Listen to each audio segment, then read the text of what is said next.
नमस्ते प्यारे बच्चों, स्वागत है आपका रामरूप शर्मा चैनल पर। और मैं आप लोगों के लिए आज एक बहुत इम्पोर्टेंट जो चैप्टर है आपका ट्रिग्नोमेट्री, चैप्टर 8 एनसीईआरटी की बुक में, सीबीएसई बोर्ड में, उसके मैं कुछ इम्पोर्टेंट क्वेश्चन आप लोगों के लिए कराने वाला हूं।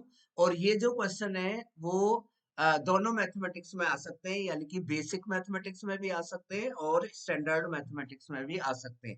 तो ये कुछ क्वेश्चंस मैंने 10-12 क्वेश्चन रखे हुए हैं। अगर आप इस लेवल पर क्वेश्चन कर जाते हैं, एनसीईआरटी तो करनी ही करनी है, एनसीईआरटी से रिलेटेड ही क्वेश्चन है, तो आपके ट्रिग्नोमेट्री में पूरे मार्क्स आ जाएंगे। ट्रिग्नोमेट्री में आप देख रहे होंगे कि एक क्वेश्चन 1 मार्क का जरूर आएगा, एक क्वेश्चन 2 मार्क का जरूर आएगा और एक क्वेश्चन 4 या 3 मार्क का आपको जरूर आने के चांसेस हैं। आपको पता होगा कि जो आपकी एक्सरसाइज है वो 8.1 से एक क्वेश्चन आएगा, एक्सरसाइज जो 8.2 है वहां से भी एक क्वेश्चन निश्चित रूप से आएगा, और 8.3 जो एक्सरसाइज है वो आपकी डिलीटेड पोर्शन में है सीबीएसई बोर्ड के लिए, और 8.4 से आपके 2 क्वेश्चन आने के पूरे पूरे चांस हैं।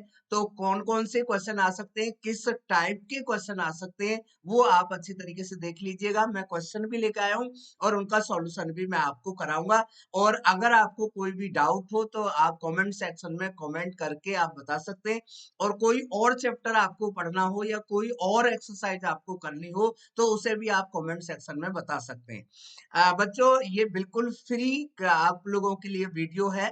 और अगर आप चैनल को प्रमोट करने के लिए, मोटिवेट करने के लिए आप कुछ कंट्रीब्यूट करना चाहें तो मैंने अपना पेटीएम नंबर यहाँ पर दिया हुआ है, व्हाट्सएप नंबर दिया हुआ है, तो आप कुछ भी पेटीएम कर सकते हैं। अदरवाइज बिल्कुल सही है। चलिए, बिल्कुल फ्री है। तो क्वेश्चन नंबर 1 पर मैं आ जाता हूँ। और क्वेश्चन नंबर 1 ध्यान से देखिएगा, 8.1 एक्सरसाइज का क्वेश्चन है। बहुत सिंपल क्वेश्चन से मैं शुरू कर रहा हूँ। अगर tan की वैल्यू 1/√3 है तो इसकी वैल्यू आपको बतानी है। ये क्वेश्चन मैंने जानबूझ के लिया है बच्चों, क्योंकि यहाँ पर ए लिखा हुआ है, यहाँ पे सी लिखा हुआ है, तो बिल्कुल भी गलती मत कर दीजिएगा। आपको पता होगा कि tan a जो होता है वो परपेंडिकुलर अपॉन बेस होता है, यानी कि आपका ये 1 हो जाएगा और ये आपका √3 हो जाएगा। आप पाइथागोरस लगाएंगे तो यहाँ पर जो है √3 का स्क्वायर और 1 का स्क्वायर जो है वो 4 हो जाएगा, यानी कि AC की वैल्यू 2 हो जाएगी। उसके बाद में सबसे पहले आप साइन A निकाल लीजिए। ध्यान रखना है कि A अगर आपका ये एंगल है तो परपेंडिकुलर आपका ये होगा, यानी कि साइन A की जो वैल्यू है आपको पता होगा, वो होती है परपेंडिकुलर अपॉन हाइपोटेन्यूज। अब ये परपेंडिकुलर हो जाएगा। और उसके साथ साथ में आप cos A की वैल्यू भी यहाँ पर पहले निकाल लीजिए, तो वो आपका बेस अपॉन हाइपोटेन्यूज होगा। उसके बाद में आप C एंगल पर आइएगा, और C एंगल पर जब आप आएंगे तो यहाँ पर cos C है। cos C का मतलब है कि बेस अपॉन हाइपोटेन्यूज, यानी कि √3/2, और ये है आपका sin C, यानी कि 1/2। आप देख रहे होंगे ये 3/4 हो जाएगा, ये 1/4 हो जाएगा, ये 4/4 हो जाएगा, यानी कि आपका आंसर जो है 1 आ जाएगा। अगर ये क्वेश्चन एमसीक्यू में आता है तो आप कैसे भी सॉल्व करें, और अगर ये क्वेश्चन आपका 2 मार्क में आता है या 1 मार्क में भी आता है लेकिन एमसीक्यू में नहीं है, तो फिर आप उसे इस तरीके से करेंगे। दूसरे टाइप का क्वेश्चन जो है बच्चों, थोड़ा सा चेंज है। यहाँ पर आप देख रहे होंगे ये क्वेश्चन भी जनरली आ जाता है, इसे बताना बहुत जरूरी है आप लोगों के लिए। 5 tan अल्फा अगर 4 के इक्वल है तो आप इसे लिख दीजिए कि tan अल्फा जो होगा वो 4/5 के इक्वल हो जाएगा। इस क्वेश्चन को करने के 2 तरीके हैं। एक सिंपल तरीका तो ये है कि आप tan अल्फा पाइथागोरस थ्योरम में ले आइए, तो ये परपेंडिकुलर अपॉन बेस होगा, और ये आपका 25 और 16 जो है वो प्लस हो जाएगा, और 25 और 16 आपका हो जाएगा 41।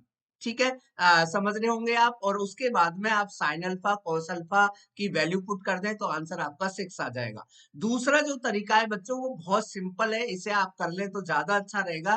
कि यहाँ पर आप देखिए tan अल्फा की वैल्यू आपको दी हुई है, तो आप इसे डिवाइड कर दीजिए कॉस अल्फा से। तो जब आप इसे कॉस अल्फा से डिवाइड कर देंगे तो ये 5 sine alpha upon cos alpha, मतलब ये हो जाएगा आपका 5 tan अल्फा, और ये 3 हो जाएगा। cos अल्फा से आपने डिवाइड किया है, और इसके साथ साथ में नीचे सिंपल आपका फॉर्मूला लग जाएगा, ये फिर 5 tan अल्फा हो जाएगा, और ये यहाँ पर 2 आ जाएगा। tan अल्फा की आप वैल्यू पुट कर देंगे, और tan अल्फा की जैसे ही वैल्यू पुट कर देंगे तो आपका आंसर यहाँ पर बड़े आराम से आ जाएगा, और आपको कैलकुलेशन की ज्यादा जरूरत तो नहीं होगी, थोड़े से लॉजिक की जरूरत होगी।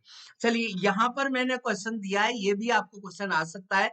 केवल यहाँ पर वही है कि tan अल्फा की जो वैल्यू है वो 15/8 कर लें, ये परपेंडिकुलर अपॉन बेस हो जाएगा, और पाइथागोरस थ्योरम लगा दें, और ये आपका परपेंडिकुलर होगा, ये बेस होगा, और हाइपोटेन्यूज आप निकाल लेंगे, और उसके बाद में साइन अल्फा और कॉस अल्फा की वैल्यू पुट कर देंगे। तो ये 3 जो मैंने क्वेश्चन दिए, इस टाइप के क्वेश्चन आपको आने के पूरे पूरे चांस है। बच्चों ध्यान रखना है, क्योंकि एमसीक्यू में आपके 18+2 यानी कि 20 क्वेश्चन है, तो आसान क्वेश्चन भी पूरे आने के चांस है, बिल्कुल भी मत छोड़िएगा।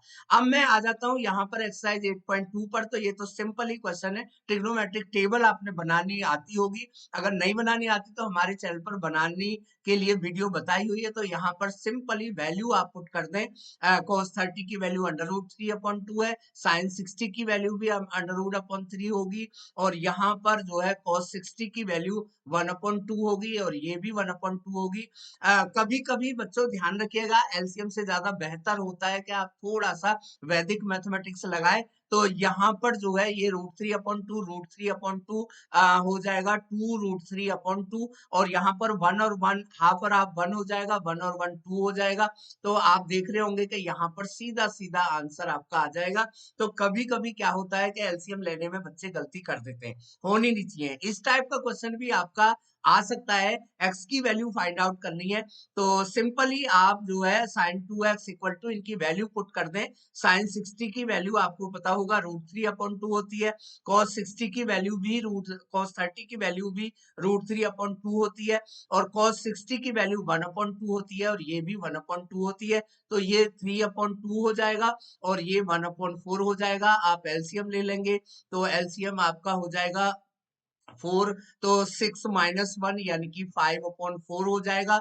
तो ये जो है आपका sin 60 cos 30, sin 60 की वैल्यू √3/2, cos 30 की वैल्यू √3/2 माइनस cos 60 की वैल्यू 1/2, और ये 1/2। तो ध्यान रखिएगा, ये 3/4 हो जाएगा, और ये फिर गलत हो जाएगा, थोड़ा ध्यान रखिएगा, और यानी कि ये 2/4 हो जाएगा, यानी कि आंसर आपका 1/2 आ जाएगा। उसके बाद में आप कहेंगे कि sin 2x जो है 1/2 जो होता है वो sin 30 के इक्वल होता है, यानी कि 2x की वैल्यू 30 हो जाएगी, और x की वैल्यू 15 डिग्री हो जाएगी। ये x का वैल्यू आ जाएगा, आंसर आ जाएगा। चलिए अगले क्वेश्चन की तरफ चलते हैं बच्चे। ये क्वेश्चन बहुत इंपॉर्टेंट है, ये क्वेश्चन साइन में भी आ जाता है, ये क्वेश्चन कॉस में भी आ जाता है। यहाँ पर मैंने ये क्वेश्चन 10 में लिया है, तो सभी को करने का तरीका एक ही है कि यहाँ पर जो है tan a माइनस बी जो है, आप 10 में ही ढूंढिए 1/√3 वैल्यू, आप देख रहे होंगे कि tan 30 के इक्वल होगा, और 10 से 10 आपका कैंसल नहीं होता है, ध्यान रखिएगा, इक्वेट करते हैं ये, यानी कि आप डायरेक्टली लिखिए, कैंसल बिल्कुल भी मत करिएगा। इन चीजों का जरूर ध्यान रखना है, क्या नहीं करना है। कभी कभी क्या नहीं करने पे जो आप एक्टिविटी करते हैं उस वजह से टीचर को नंबर काटने पड़ते हैं। तो याद रखें कि बोर्ड एग्जाम में जो चीज आपको थोड़ा कंफ्यूज कर रही है, जिस चीज पर आप श्योर नहीं है, और तो उस रीजन को अननेसेसरी आप ना दें। अगर आपने गलत रीजन दे दिया तो टीचर को आपके मार्क्स काटने पड़ेंगे। अगर आपने रीजन नहीं दिया है तो हो सकता है कि टीचर आपको माफ कर दे, यानी कि आपके पक्ष में चला जाए वो।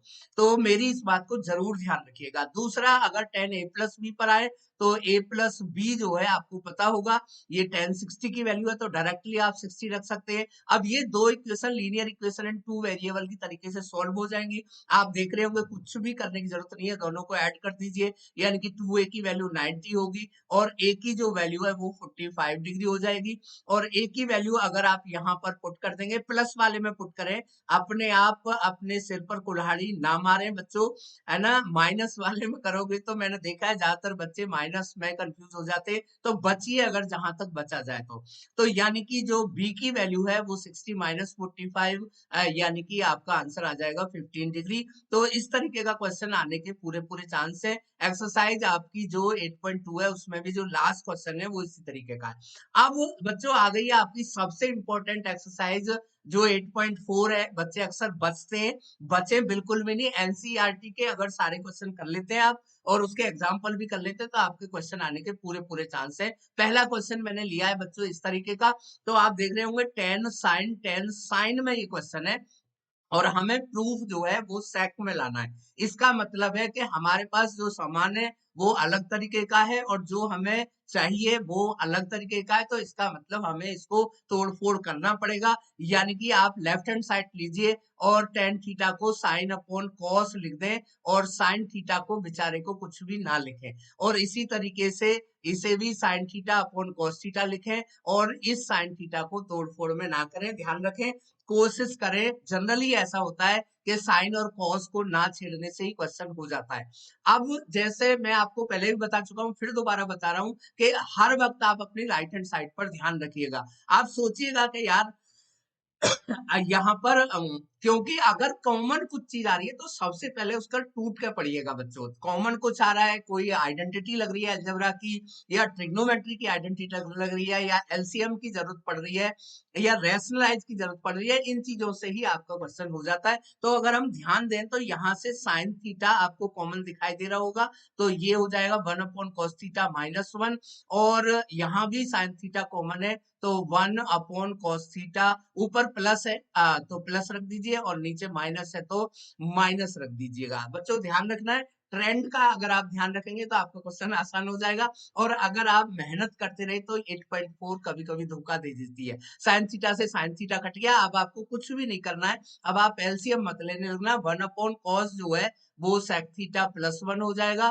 और ये sec थीटा -1 हो जाएगा। बच्चों एक काम की बात बताता हूँ आपको कि ट्रिग्नोमेट्री की आइडेंटिटी जब भी आप प्रूव कर रहे हो और 2-3 स्टेप अगर आपके हो जाए तो आप बिल्कुल आंसर के नजदीक होते हैं। कभी कभी बच्चे उसे बहुत लंबा चौड़ा फैला देते हैं, किसी दूसरे डायरेक्शन में ले जाते हैं। तो अगर ऐसा हो तो आप राइट हैंड साइड को देखते रहिए और उससे वापस आइएगा, है ना। वापस आओगे तो आपको अपना प्रूफ दिखाई दे जाएगा। चलिए ये क्वेश्चन है, ये भी बहुत इंपॉर्टेंट क्वेश्चन है। इसका ट्रेंड आप समझ लीजिए, जब भी आपका रूट में कोई क्वेश्चन आए तो वो क्वेश्चन बच्चों आप लोग 99%, 100% नहीं होता ऐसा, आपको रैशनलाइज करने से ये क्वेश्चन हो जाता है। यानी कि रूट के अंदर ही आप इसे रैशनलाइज कर देंगे तो आपका क्वेश्चन हो जाएगा। स्टेप मार्किंग होती है बच्चों, अगर 2 और 3 और 4 मार्क का क्वेश्चन है तो स्टेप मार्किंग से कई बार बच्चे अच्छे नंबर ले जाते हैं, जबकि कुछ बच्चे, देखिए कंपैरिजन आप ध्यान रखिएगा, कुछ बच्चे ऐसे होते हैं सारे क्वेश्चन नहीं करते हैं, कम का क्वेश्चन करते हैं लेकिन पूरे करने की कोशिश करते हैं। तो कभी कभी तो ये अच्छा होता है, लेकिन ये कंपटीशन एग्जाम नहीं है, यहाँ पर स्टेप मार्किंग होगी तो कभी कभी हमें ज्यादातर, कभी कभी नहीं ज्यादातर, ज्यादा क्वेश्चन अटेम्प्ट करने की कोशिश करें। कभी कभी जिस क्वेश्चन को आप छोड़ रहे हैं वहां आधे नंबर का लॉस है, और जिस क्वेश्चन को आप छेड़ रहे हैं मतलब 2-3 स्टेप भी सही कर रहे हैं तो वहां पर 1.5 नंबर मिल जाता है। तो इसका आप तरीका जरूर समझ लें कि आप रूट के अंदर ही आप इसे रेशनलाइज कर दें। तो अब आप देखेंगे कि ये 1 - sin थीटा का होल स्क्वायर हो जाएगा और ये a+b और a- भी हो जाएगा, यानी कि 1 - sin स्क्वायर थीटा हो जाएगा। आपका क्वेश्चन प्रूफ काफी नजदीक है। यहाँ पर रूट आपका लगा हुआ ही है तो आप देख रहे होंगे, तो इसका रूट तो बेचारे का गायब ही हो गया, 1 - sin थीटा ही रह गया और ये cos स्क्वायर थीटा बन गया, तो ये हो गया आपका cos थीटा। और अब आप इसे अलग अलग कर दीजिए और आपका जो आंसर है वो बिल्कुल ही तैयार है, और देखेंगे कि ये आंसर आ जाएगा sec थीटा -tan थीटा। चलिए अगला जो क्वेश्चन है वो बहुत फेवरेट सिंपल क्वेश्चन है, आपकी एनसीईआरटी की बुक से ही है। तो ये तो आपका एलसीएम लेने से भी ये क्वेश्चन हो जाएगा आपका और रेशनलाइज करने से भी ये क्वेश्चन आपका हो जाएगा। तो जो भी आप चाहते हो, मैं चाहता हूं आप एलसीएम ले लो, 1 - sin थीटा और 1 + sin थीटा दोनों एलसीएम आ जाएंगे तो ये हो जाएगा आपका cos थीटा। cos थीटा को पहले से ही कॉमन ले लीजिएगा, तो ये हो जाएगा आपका 1 + sin थीटा और +1 - sin थीटा। साइन थीटा का काम खत्म हो गया, तो यानी कि आपका बच गया 2 cos थीटा अपॉन a+b और a- b। ये आइडेंटिटी आपकी जरूर लगेगी। है ना, sine square theta plus cos square theta equal to 1, या उसी को हम चेंज करके लिख सकते हैं कि 1 plus sine square theta equal to 1 minus cos square theta. मेरी पिछली वीडियो में सारे फॉर्मूले पड़े हुए हैं, तो ट्रिग्नोमेट्रिक टेबल भी बनाने की वीडियो पड़ी हुई है, तो उन्हें आप देख सकते हैं। ये आपका कॉस स्क्वायर थीटा हो जाएगा, यानी कि ये 2 cos theta upon cos square theta हो जाएगा, और स्क्वायर से इसका कॉस थीटा कट जाएगा, 2 अपॉन कॉस थीटा का मतलब हो जाएगा 2 सेक थीटा। तो ये क्वेश्चन आपका बहुत आसानी से हो जाता है। ये जो दोनों क्वेश्चन है, ये जो क्वेश्चन है वो बहुत अच्छा क्वेश्चन है, आपकी बुक में भी दिया हुआ है। ये क्वेश्चन नंबर 5 का 5th पार्ट है बच्चों, अगर आपको याद हो तो, और इसका एक एग्जाम्पल भी है। तो जो आपका स्टैंडर्ड मैथमेटिक्स वाले बच्चे हैं, उनको ये क्वेश्चन जरूर आ सकता है। इसकी ट्रिक मैं आपको बता देता हूँ। ये sec theta minus tan theta है, और ये है आपका sec theta plus tan theta. तो इसमें भी आप रैशनलाइज ही कर दें तो आपका काम यहाँ पर चल जाएगा, और ये हो जाएगा सेक थीटा और माइनस टेन थीटा। ऐसा हम क्यों सोच लेते हैं, क्यों कर लेते हैं, क्योंकि ए प्लस भी ए माइनस भी जब भी आ जाए, है ना, और sec square theta minus tan square theta बन जाए, या कोसेक स्क्वायर थीटा माइनस आपका हो जाए कॉट स्क्वायर थीटा, तो उसे बनाने की कोशिश करिएगा। यहाँ पर ये आपका हो जाएगा sec theta minus tan theta का होल स्क्वायर, और ये आपका ए प्लस बी और ए माइनस बी जो है वो sec square theta minus tan square theta हो जाएगा। ये वन बन ही गया। अब यहाँ का होल स्क्वायर आप खोल लीजिएगा, sec square theta plus tan square theta और माइनस 2 सेक थीटा और tan theta. Right hand side का आप जरूर ध्यान रखिएगा। आप खुश हो जाए क्योंकि राइट हैंड साइड का कुछ भी पार्ट आपका आ जाए तो इसका मतलब है कि आप सही दिशा में जा रहे हैं, यानी कि आपका प्रूफ सही डायरेक्शन में जा रहा है। प्रूफ करने वाले क्वेश्चन में डायरेक्शन का होना बहुत जरूरी है। लेकिन आप देख रहे होंगे कि यहाँ पर 10 में है आंसर, तो इस 10 को ले आएंगे यार। सेक स्क्वायर थीटा जो है वो 1 प्लस टेन स्क्वायर थीटा और प्लस टेन स्क्वायर थीटा और minus 2 sec theta tan theta, यानी कि आपका प्रूफ यहाँ पर आ चुका है। ठीक है ना, तो अब आपका क्वेश्चन का प्रूफ यहाँ पर आ गया है, और ये हो जाएगा 2 सेक थीटा और टेन थीटा। ये क्वेश्चन आपका यहाँ पर हो चुका है। इस क्वेश्चन, इस तरीके के क्वेश्चन को आप जरूर ध्यान में रखिएगा। तो वीडियो को लाइक करके शेयर जरूर करें। वीडियो को इसलिए लाइक करें ताकि मैं भी आपके साथ में लगातार जुड़ा रहूं, मुझे अच्छा लगे। और शेयर इसलिए करें क्योंकि सभी बच्चों को बेनिफिट होना चाहिए। हमारे चैनल को आप जरूर सब्सक्राइब कर लें। मैथमेटिक्स या साइंस में आपको कोई भी चैप्टर दुखी कर रहा है, यानी कि आपको करने में परेशानी आ रही है, तो अभी भी मैं आपको 1 घंटे के अंदर या अपनी वीडियो के अंदर आपको वो समझा सकता हूँ। कमेंट सेक्शन में कमेंट जरूर करिएगा। Thank you so much and all the very best.